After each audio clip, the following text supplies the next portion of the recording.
Hello, so we're going to look at continuity. So, for example, whenever we talk about continuity, it actually deals with essentially the domain of a function. So, like, let's say, for example, that we have a function defined like so. Well, the easiest way that we can kind of define continuity is that if we can follow along the x-axis or follow along the graph and we don't lift up our pencil, then this means that the function that we'll just call f of x, it's continuous on minus infinity to infinity because you have that there's no breaks. Now, if I drew like another example of say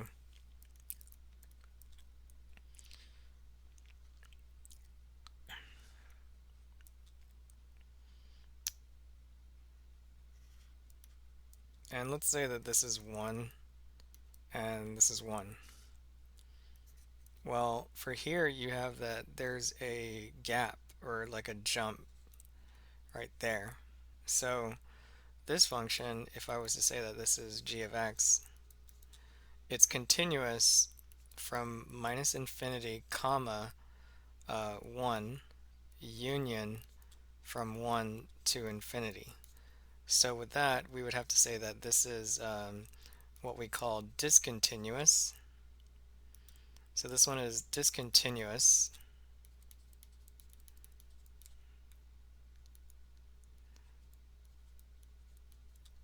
at x equals 1.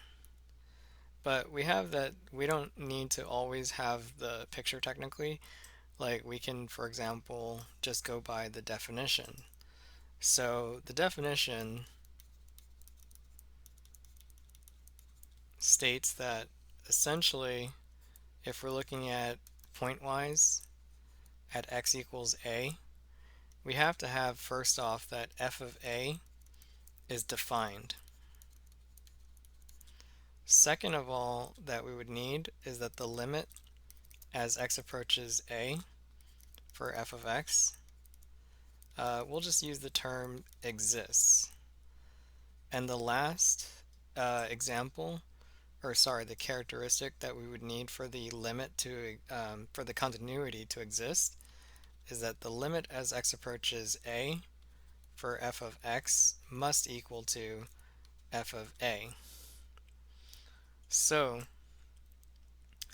let's say that we do an example, or we look at an example where we have that this function f of x is defined as follows. So let's say that we have x squared minus 9 is divided by x minus 3. And we have that this is going to be for that x cannot equal to 3. But we have that for 3, it takes on the value of 6. So if I wanted to check the continuity for this, I would say, let's find the limit as x approaches to 3 for f of x. The reason that I'm going to do it like this is because I can tell that it's already defined. So we just need to do x squared minus 9 divided by x minus 3. Well, if you change this, you have that this is going to be x minus 3, and that's going to be x plus 3, and x minus 3. However, all of this is divided by x minus 3, which we can cancel this out. So we have that cancels out, and we have that the simplification of this is that we have the limit as x approaches 3 of x plus 3, which if we take the limit of this, you'll get 6. Okay, but notice that, for example, that at f of 3, it's equal to 6. So because these are both the same, this implies that f of x is continuous at x equals to 3. But if we were to look at the graph, for example, of x plus 3, well, this would be the graph of the part where x cannot equal to 3, and we'll put 6. But the difference is that you have that it is defined. So in actuality, we're going from minus infinity to infinity.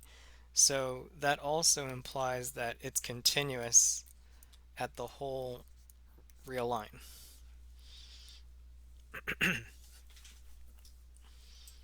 Now,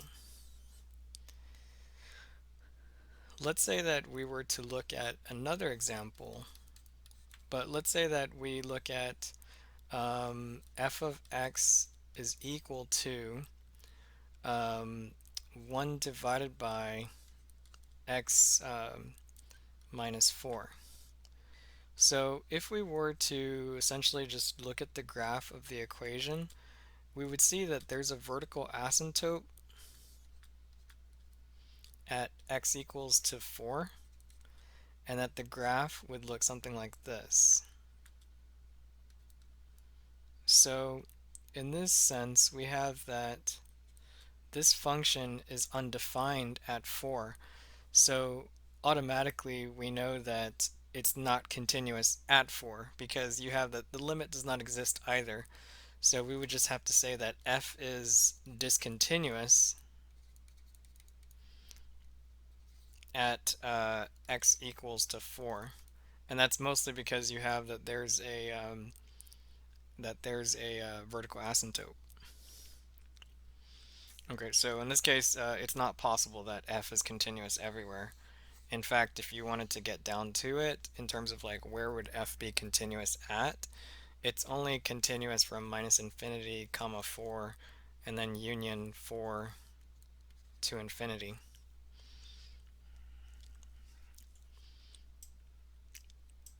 Now, let's suppose that we have the following. So let's say that you have that g of x is equal to, so let's say that you have x squared plus 1, and this is for when x is greater than 1. And then let's say that you have that this is going to be x plus 1 for when x is less than or equal to 1. Now, if we were going to try to find like whether or not this is continuous at, say, like for example at 1, you would have to say, well, g of 1 is defined, so that's g of 2, because we have that it applies to the bottom. So that checkpoint would be good to go. The next is that you would have to figure out what the limit as x approaches 1 for g of x is. Now, using the left-sided limit, well, the left-sided limit tells me that it's going to be 2. But then the right-sided limit, it tells me similarly, so at 1, but from the right side. Similarly, it tells me that it's going to be 1 squared plus 1, which is still just 2. So essentially that means that the limit as x approaches 1, it does exist, and it's equal to 2. Now, in that case, that you have that, well, the last step is to check whether or not the limits do, yeah, that they do equal each other. So we have that they do in actuality. So we have that g of 2 and the limit as g of x, not 2, but 1. G of 1 and the limit of g of x as x approaches 1, that they're both equal to 2. So in that sense, we have that, well, that tells us that the limit does exist. Or not that it exists, but that this function is definitely continuous. Now, if you're curious, like, what does that picture look like? You can actually draw this using that x plus 1, it's going to look something like this. But then you have that that's going to look something like this. Because you have that the function g of x is x squared plus 1 for when x is greater than 1. So we can see that for this matter, this function is also continuous from minus infinity to infinity. Now, we'll try like a couple more examples. So like for example, if we have that a function is defined as follows, like x squared plus 5x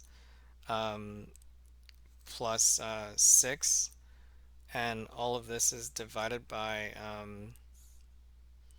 let's say like x squared plus 3x plus 2. So you would actually need to, let me see.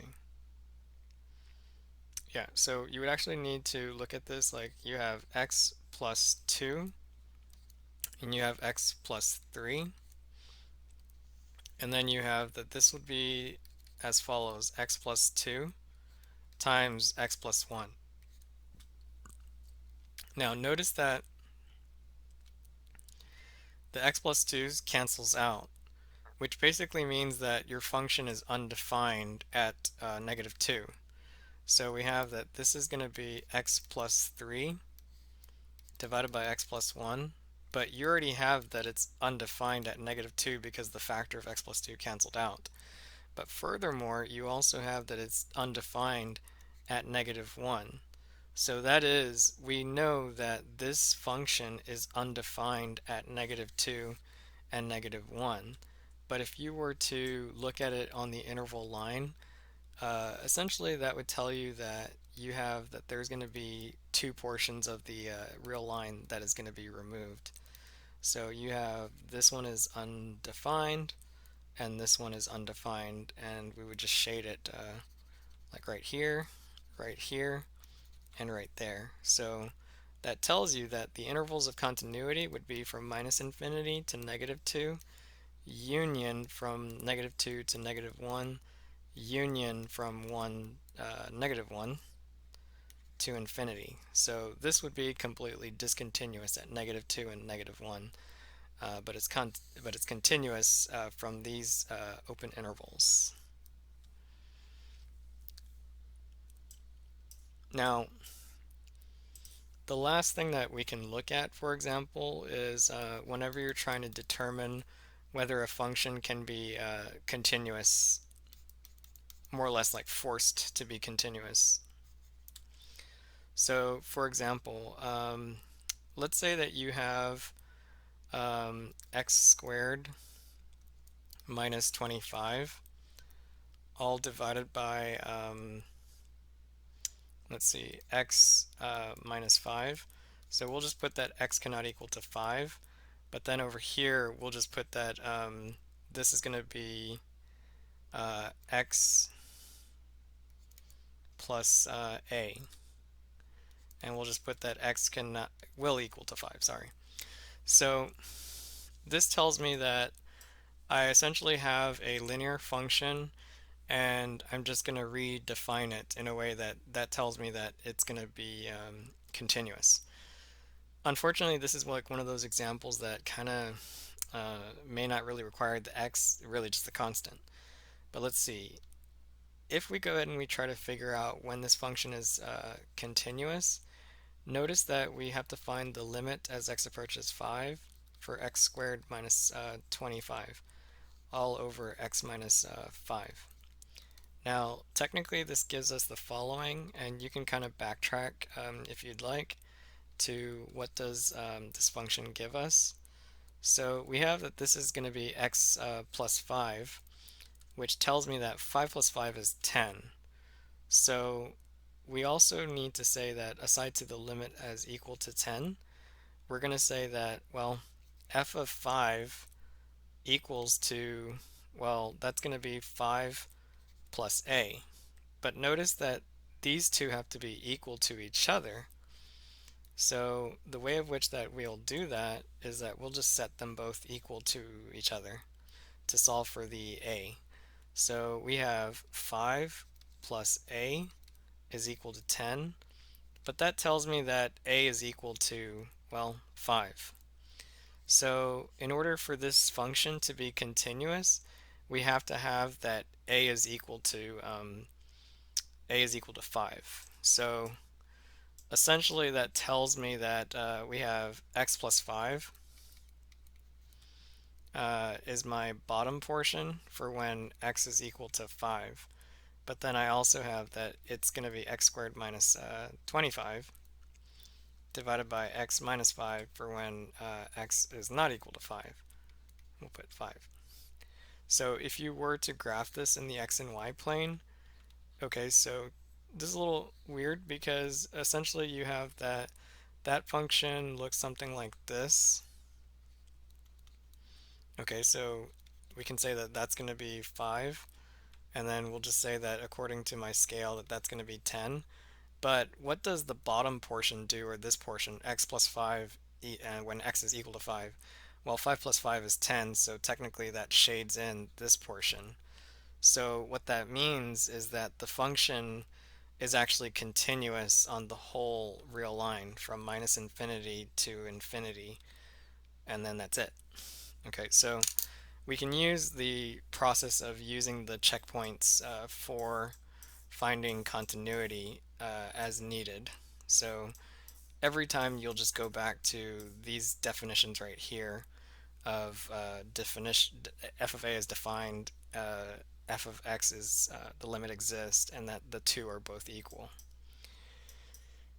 Now, if you were looking at